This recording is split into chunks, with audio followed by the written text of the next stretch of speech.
Cleveland Clinic, Florida provides individualized treatment plans for excellent outcomes of health problems ranging from the most common to the most complex, even in cases considered untreatable by others. Cleveland Clinic, Florida. Every life deserves world-class care.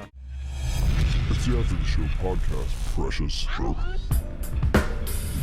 We don't care, we're about to swear on the air. It's the After the Show, so tune in if you dare. KVJ, get risque every single day. It's uncensored. We can say what we want to say. Yeah, what up? Welcome to the KVJ After the Show podcast. Blah, blah, blah, blah, blah, blah, blah, blah, blah. Got some emails here, including some stuff on the Bufo toads. I was looking at some photos from Palm Beach Gardens, and man, the big rash of baby toads. It was like, they said it wasn't hundreds, it was thousands of them. Oh, my God. Stuck in pools, pool filters, running across people's backyards. Ugh. And there is a major difference between what a frog looks like and what a toad looks like. Yeah, they're fat. Not to mention they got them poison sacs. Not good. Never been a big fan of frogs, even the ones that aren't poisonous. They just kind of gross me out. Never been a big fan of poison sacs. Yeah, not good. That sounds like a cool name. Poison sacs is Jaybird as poison sacs. Yeah, there you go. Astrid, who is a history professor, sent an email, said, just so you know, Bufo toads will not harm a person if they lick them. Instead, they get you high. The Mayan people used Bufo toad secretions to travel to the other world, meaning the spirit world. Their back has pockets of fluids which release when they are scared, and the liquid is a hallucinogenic. Thought y'all should know this piece. I did see in the chat room somebody saying there are a couple different types, though. One is like from Colorado, and that's more the one that gets you high. Go figure, Colorado. And the other one that we have here is not necessarily the hallucinogenic toad. So don't go out there and go crazy and start licking them. I just still would like to know, what were they licking before they discovered the toad works? Mm-hmm. Yeah, interesting how that came to be. I wonder if there is an origin of how that did become to be. Somebody had to be the first. Big, hey, man, you need to lick this. No, not that. This. And how much shit did people lick up into the toad, or even after the toad, that killed them? You know what I mean? Trying to get high, that they died. Mm-hmm. Yeah, like anything. Too much of it. Yeah, we'd heard somebody that tried to protect their pet, and they got a neurological disease from it. That's heavy. Yeah, no, I mean, there's some really bad symptoms. Seizures, excessive drooling, stumbling, heart arrhythmia, pacing, trembling, excitable behavior, vomiting. That's awful. Yeah, mainly in pets, but yeah, I assume humans could probably get some variation of it as well. Yeah, and they always come out like when it rains. They say that if you want to protect your pet, do like a fine wire mesh fence, but you have to dig it 6 inches down into the ground because I guess they burrow. So they could, if you did it just a surface on the yard, it could go right underneath it. They're dig frogs? Yeah, I guess so. They can flatten themselves and get into little crevices of your place. Dang. Oh, you are totally fucked because you live on a golf course. Totally? You are totally frogged. Fucked. Sorry, I was trying to. All right. Toad. Totally. Mm-hmm. That's good. Let me see. L sent an email about animals detecting disease. Said, you're talking about this, and I volunteer with the animal rescue, and one of the kittens we adopted found breast cancer in her owner. The kitten kept relentlessly pawing and poking the same spot on the woman's chest, and finally, after 2 weeks, she got it checked out, and there was a lump in that exact spot. Oh, my gosh. Wow. See? The owner went through chemo, and as of a few weeks ago, completely cancer-free. Just wanted to share this amazing story. Thanks for all you do, and if anyone is looking for a cat or kitten in Palm Beach County, check out RU4Me Pet Rescue. We are completely run by hardworking volunteers. That's awesome. Mm-hmm. Hardworking volunteers are the best thing ever. Yes. A lot better than never working volunteers. Yes. Lazy volunteers suck. Those are assholes. Yes. Talking about random partying with a celeb. Nikki had one. She was at the Paradise City Comic-Con in Miami last year. Said, my husband and I, we ended up at a bar drinking with Pelu Asbayak, better known as Euron Greyjoy on Game of Thrones. Oh, okay. He was one of the celebrities at the convention, so it wasn't completely random, but we went to the bar at the hotel hosting the convention and left with the best drinking story ever. His handler wouldn't let him take pictures with us, but we got to drink with Euron Greyjoy, that man can't drink, and he just kept yelling, "I'm European," as an excuse for his behavior. He was awesome. We go to a lot of conventions, and that was a highlight for us. Isn't that Reek? I think so, yeah. Okay, yeah, that's funny. Yeah, I'm trying to remember it because, and I got to get ready for it. That comes on in like 2 weeks. Virginia don't know about no Game of Thrones. I don't. I know about Khaleesi, and that's it.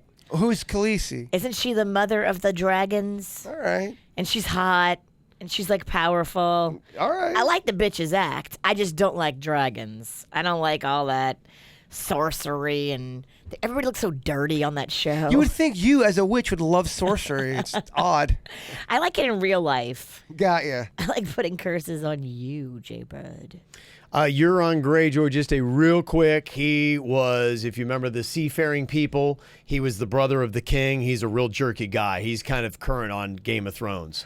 Got ya. He's the real nasty dude, and he looks like the kind of guy that would drink like that and be like, going, "I'm fucking European." I'm European. Yeah, he looks pretty intense, actually. That is fun. He's intense on the show, so there you go. That's who that is. All right. Talking about intense, Samantha says, "Kev, you've got to watch The Dirt, the Motley Crue movie. We fellow children of the 80s and 90s need to hear your take on it.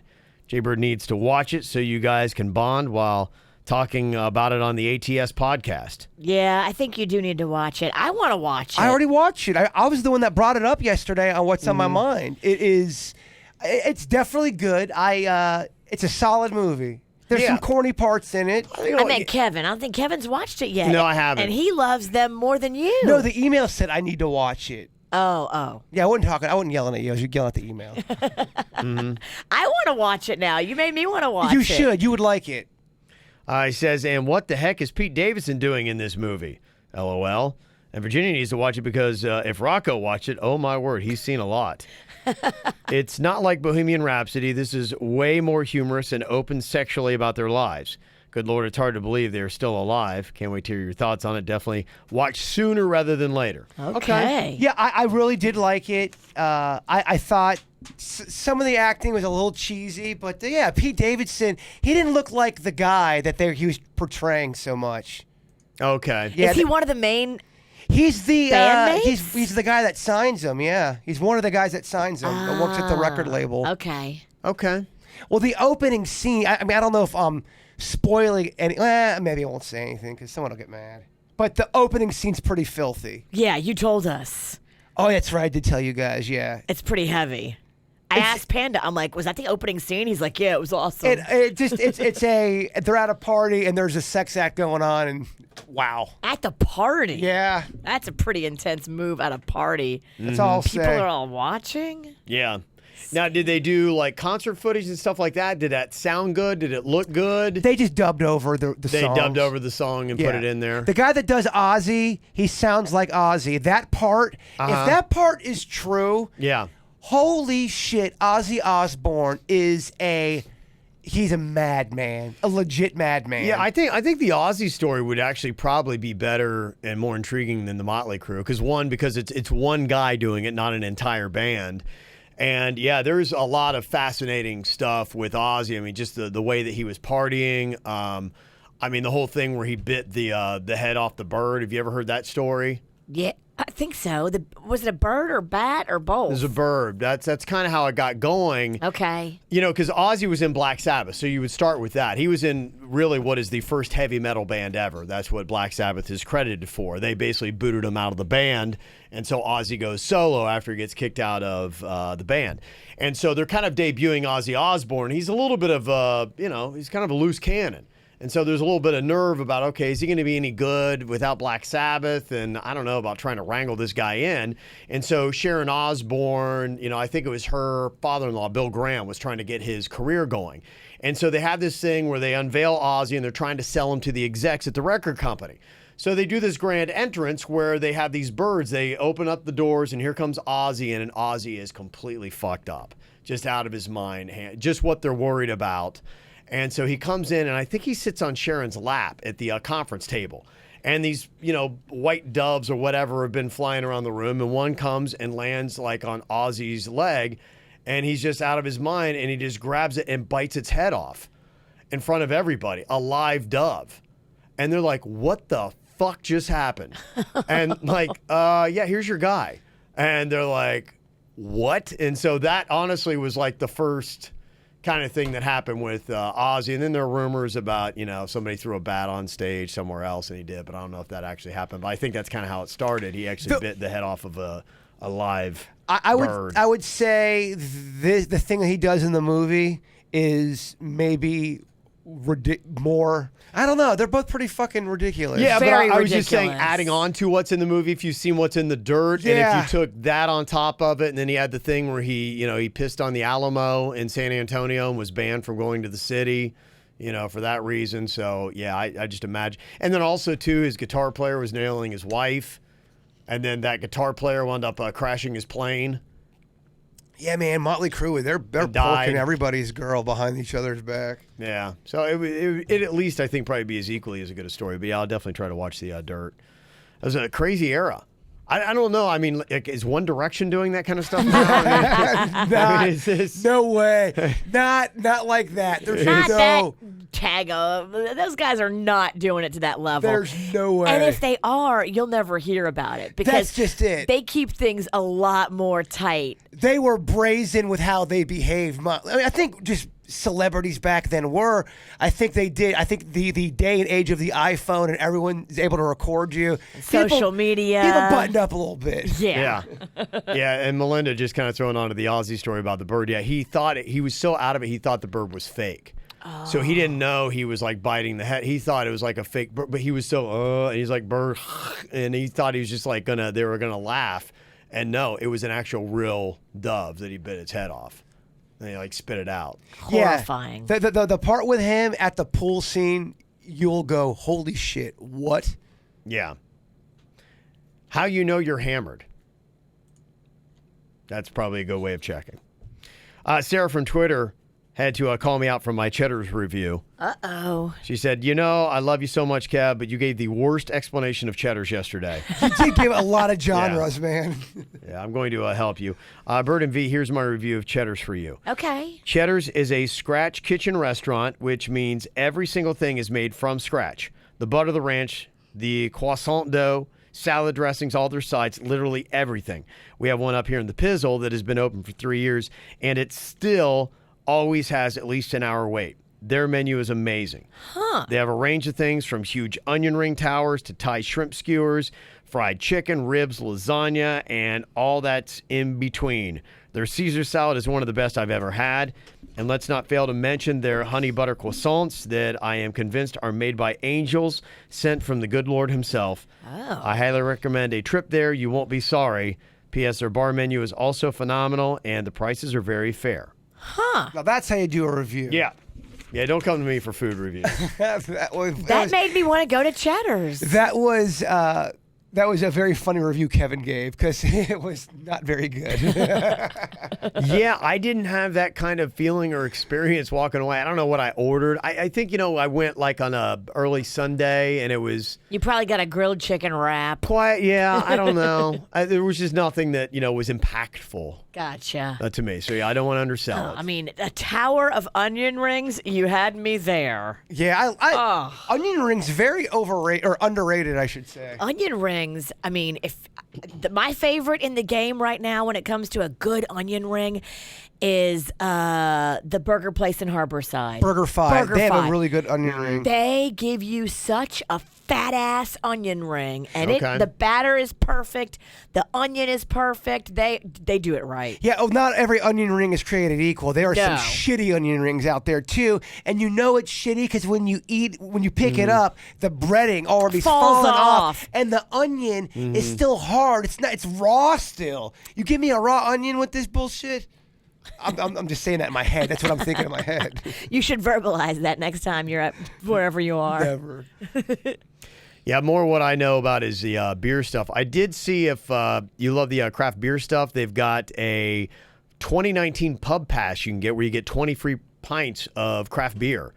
It's $20, $25 depending upon the city, and they've got one for South Florida. It's $20. You get Due South, Saltwater, Tarpon River, Wynwood, or a few of the ones that are on there. And you've got kind of like a map showing all the locations and the hot spots, and they also tell you what kind of good food you can get at each one. Okay. Yeah, they go to the end of the year, and they will also donate $1 from every pass to Feeding South Florida, which is good for Palm Beach, Broward, Miami-Dade, and Monroe counties. Nice. Yeah. So, and they've gotten them from other cities too, like Denver and Kansas City and some other towns. You go to getpubpass.com if you want to get the deal. And a little bit of information here from GW in the 772 talking about the Walking Tree. The brewery there said, hey, guys, I was at Walking Tree for Oktoberfest, and while I was sitting there enjoying my amazing barley wine ale, they were putting together a portable stage for a band, so a snack pack show there would be a possibility. Okay. Portable stages, I agree, are It's a great. big ass venue. It's like an airplane hangar. Very It's cool. that kind of size. I just know even portable stages they can be, kind of pricey. Well, it ain't your problem. Whatever the venue is, they're going to have to get the stage. Okay. The bird don't bring the stage. The bird brings the people. Yeah. Can I get an amen? Amen. Said you also need to check out Rosati's in St. Lucie West. Real deal Chicago pizza. Oh, man, I miss pizza so much. And try their thin crust too, not just the deep dish. I will. Gosh. I would fuck up. I mean, my belly wants it. My taste buds don't.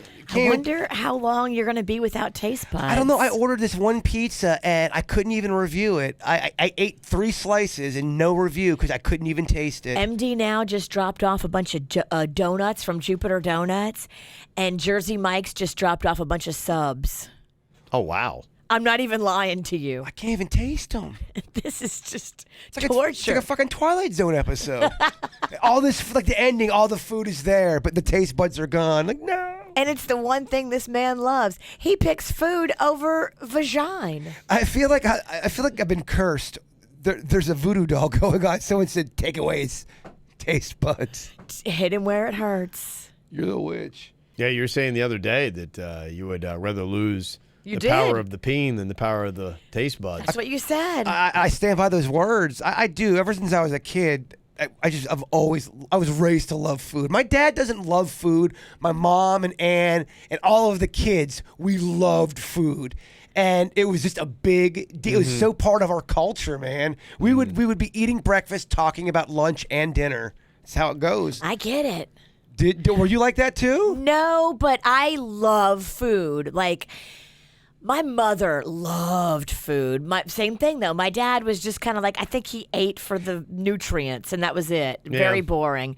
But my mom, yes.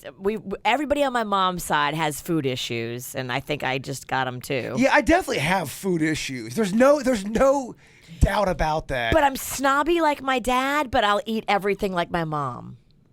It's a weird combo. So do you think you're a food person, Kev, or do you think you have just been so disciplined and you're at a point in your life where you're so used to shutting it down that you've lost that love because you've made you lose that love? Yeah, I'm definitely not a food person now. I don't. It doesn't get me excited really. I do like pizza still and whatever, but it's not like. I'd say even the longer I pizza's go. cool. Pizza's He's not good. going to do a pizza blog, but he likes it. Okay. No, I would be different if food had different effects. If it didn't make you fat, or if it didn't affect your health. And now, the older I get, I really feel like what I've been eating, and so I feel so much better when I'm sticking with what I do, the lean, mean, and basically a plant-based. Well, this conversation got boring. Just don't bring me into your food. No, yeah, I'm just kidding. yeah. So. Plant-based pizza. That's exactly how my dad is. My dad does not. He'll eat what's in front of him, and he doesn't get excited. If I say, Dad, pizza's on the way, he's like, all right, cool. Well, I think what it is, it's a trade-off. And so for how I feel when I'm eating, really healthy and lean and stuff like that, that to me is so much more of a benefit than it is what I get out of the carnal moments of enjoying. It's the sign that I have on my fridge that I consistently ignore. It says, nothing tastes as good as being skinny feels. Yeah. And I look at it as I'm opening the fridge, and yet it doesn't stop me. Yeah. I just go through so many bouts where I can be really so disciplined and so good and continue, and then all of a sudden, holy shit, man, it just turns, and then I go on this fucking bender. But if you're not up and down, I don't think you're living. Oh, I agree. I think the fun is living, and yeah, you can be good for sometimes, but sometimes, baby, you just gotta be bad. That's the best. When I'm in a grocery store line and I look over at the candy section and go, yeah, man, you can eat whatever the fuck you want right now, and I just grab a bunch of candy bars. That's living. That is living. I think if you just minimize your runs, you'd be good. I mean, you know, I right. think it's good to be able to have a little bit here and there, but you just got to then It's got to be a balance. Yeah, but you you gotta can't always be they'll shut it off pretty quick. candy guy. No, for sure. Yeah, I guess what it's all about. But I can go in some candy benders. They asked people what their perfect day would look like. Here was kind of the generalities of it. I'm just kind of curious what you would add to your perfect day. You got to sleep in. Yeah, they have waking up at 8 a.m. after sleeping for 9 hours. Okay, that's perfect. Feels pretty good, yeah. Yeah. And I think 8 a.m. because some people, I would say I'm kind of included. If you sleep too late, it's not a benefit. You feel a little depressed, like I slept away the morning. Actually, 8 a.m. is too late for me. I would be depressed if I woke up at 8 a.m. I'd be at 7 a.m., I think. Yeah, that's Yeah, why I would no- change no- it after 9 hours of sleep. I woke up at 8:45 on Saturday, and I loved it. I would be so depressed. Oh, I loved it. Let's say plenty of laughter throughout the day is number 2, so they rank these in order of importance. No work, number 3. 4, sitting down for at least one really good meal. So food is important to people. 5, be somewhere you can feel the sun on your face. So that is a big deal. My mom really was saying that the weather is getting to her more than ever. She says every year up north it's getting worse and worse for her, and she's right now in Guatemala, but she's like I had to get out. Same thing with my sister out there in Oregon. They can have some really bouts of some long, dark, rainy, bullshit, cold weather, and you're stuck in the house a lot, and it fucks with your mind. I don't like it. I can see how it would too. We don't realize how lucky we are. We are In South very Florida. lucky. I always am like, man, it's never lost on me. I'm always like, man, this is so cool that you live here. Yeah, I do not hate South Florida. I'm not one of those people that curse South Florida. I don't mind the heat. I'm very fortunate to live in South Florida. I'm good with it. To too. me, it's a slight mental readjustment when you get into July and August, but other than that, it's good. That's why we got air conditioning. That's it. They say have good music to listen to is number 6. Oh, yeah. Cool with that.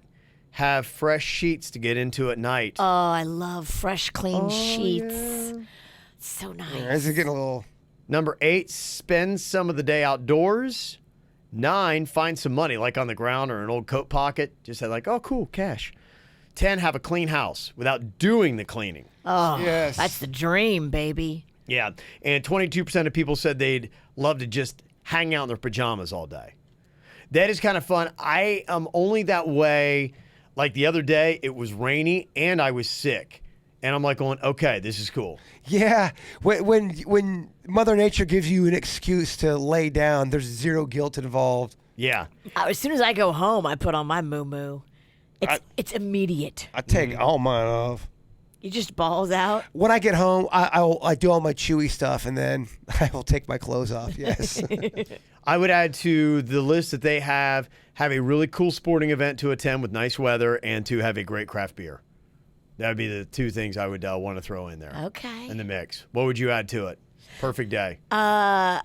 Be with the kids, but have childcare. Okay. You know what I mean? Yeah. You're all there together. You're enjoying something amazing, but you're like Michael Jordan. You've got a nanny for each kid. Okay. That's living. All right. Feeling you on that. What would you add to it, Jaybird? Probably playing guitar with my dad and Denny's and a few other people right when we wake up and start off the day that way. That would be awesome. I would love that.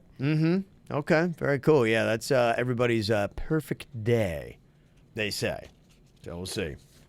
Let me see. Got some more comments. Some people were really upset with Tone Loc today on the story that we played the audio of. When you say people, are you saying people that listen to our program? We had a few comments on that, but, you know, there might be some people that would take it either way.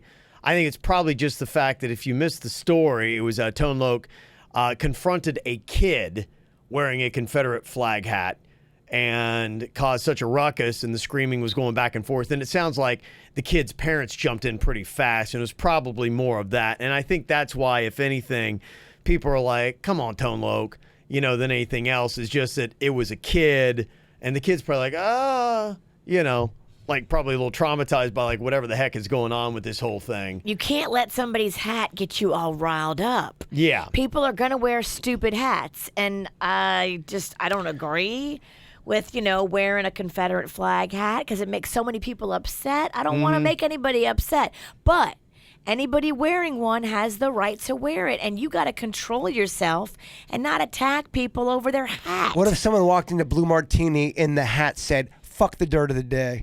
I'd laugh out loud. That's pretty awesome. I'd be like, when did Jay Bird start making fucking hats? I would say, sir, can I buy that off you for $100? Any price. Name your price.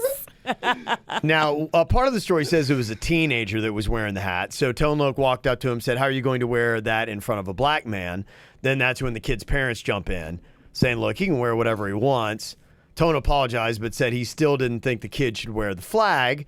And for some reason, the argument flares up again when they got outside the airport, and that's when security jumped in. They put Tone Loc in handcuffs until they could separate, so there wasn't any kind of physical altercation that happened. He wasn't arrested, and everybody wound up going their separate ways.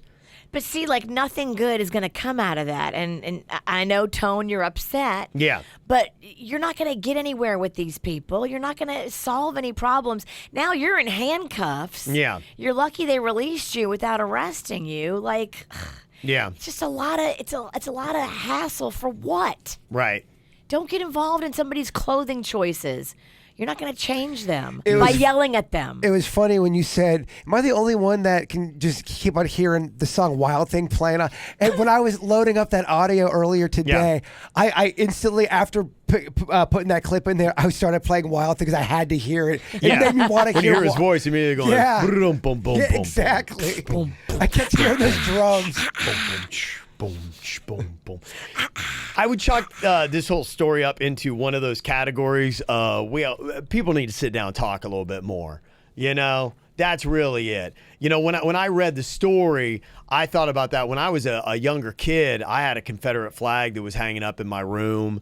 And I watched the TV show Dukes of Hazzard. And they had it on the car. Yeah. It just kind of had a different meaning. yeah, well, yeah. I didn't know as a kid all the pain. No, I think that's just it. But as I get a little bit older and I understand it, and I've heard a lot of people's opinions on the Confederacy and the flag and everything else, and found out what it means for other people. I'm one of those people. It's like, look, I don't want to upset somebody, and I would never think of wearing like a Nazi insignia that would upset obviously some other people for things that had happened Because in that realm. you don't want to walk around and hurt feelings. Right. But at the same time, I can imagine if I were that kid and I were walking around with my rebel flag or whatever that I got, and I was probably, I don't know, I was like 8 or 9 years old when I had it. If I would have had somebody like screaming at me in public about the flag, I'd have been very much like, holy crap, like I'd have been terrorized. Well, your mother Ann would have punched Tone Loc out. Yeah, it probably would have been the same. It would have but got physical. My family and my mom, my parents are very calm and all that stuff, but my mom is a mother bear, like, a lot of moms are.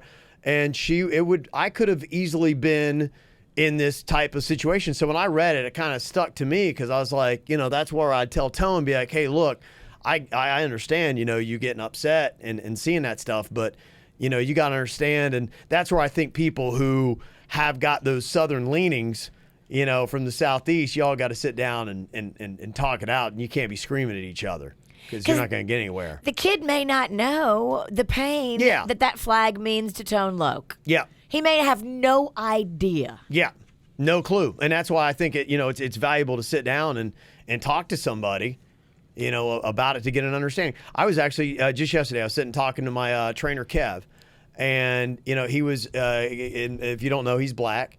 And he was kind of giving me the perspective of, he was talking about religion and what it means to him. And he said, that was something where for my family and stuff and growing up, he said, when you had slaves back on the plantation, Sunday mornings was like a day where we would all go to church and the slaves would go to church because that'd be a little bit of a break from being out in the fields and getting beat and whipped. So, when you got a little bit of a chance, that's why religion stuck for a lot in the black community, was you went there because, like, hey, where can I go where I'm not going to be getting whipped? And so, that's to hear his side of it and that take of it, you're like, okay, I can understand, where you've come from and why that is. But I think other people need to talk and understand other people's viewpoints on it. That's why you can't be yelling at people about it. No. Got to try to figure it all out. Somebody's been checking out Virginia sighting right here. Yes? Where was I? Legacy Place. Said, yeah, I was with my friend and we saw some people, and she said how cute a photo shoot was going on. And then as we got closer, I noticed a little boy had his arm up the shirt of the photographer. And I was like, I think that is Rocco and Panda. And I was like, oh my gosh, that is Virginia. I had to take a celebrity stalker picture in honor of Virginia, but I got the face, not the back of the head. Virginia, you made my day. That's from Liz. Aw. Mm-hmm. I was out there shooting the Fork and Cork commercial. Okay. Fork and Cork is coming up, and it's a beautiful event with food, wine. Full Gorilla Beer is going to be there from Due South. Very nice. Lagunitas is going to be there. Our friend Jim and his whole crew. Total Wine is going to be there with all of their fun beverages. I know I focus on the beverages, but you can see what's important to me. Mm-hmm. Getting a buzz. You got to get that. And 100% of the ticket price goes to Little Smiles. Mm-hmm. 100%. So if we sell 2,000 tickets, all that money goes to Little Smiles. 2,000 tickets? Yeah. 2,000. Wow, that'd be right. I just love 100%. Usually, places take a portion of the proceeds to pay for the event. But Legacy Place, they pay for the event and they give Little Smiles 100% of the profit. That's awesome. That's very rare. You don't find that very often. Right. No, that is nice. And Becky, to kind of jump in on that, said, hey, I just want to remind the nation that Amazon donates money at zero cost to you if you make your Amazon purchases through the charity donation page. Costs me nothing, and all I do is my regular shopping online. There's no reason to not pick a charity. We love Little Smiles, but there are tons to choose from. And it said, Dear Becky, this is your quarterly Amazon Smile donation notification. Your charity, Little Smiles, Inc., received a quarterly donation of $504.65. And to date, Amazon Smile has donated a total of $3,111.61. Yeah, they send a check 4 times a year. Mm-hmm. Like clockwork. And it's easy money because it's stuff you're going to buy anyway. You're buying toilet paper and, whatever else you get sent to the house. Just click Little Smiles. Pretty cool stuff there. So just to let people know, go click on that if you do your shopping on Amazon anyway. Might as well get the money to Little Smiles. Yay! All right. You guys enjoy your Tuesday. We're getting out of here. We'll be back tomorrow. Goodbye. Cleveland Clinic, Florida provides individualized treatment plans for excellent outcomes of health problems ranging from the most common to the most complex, even in cases considered untreatable by others. Cleveland Clinic, Florida. Every life deserves world-class care.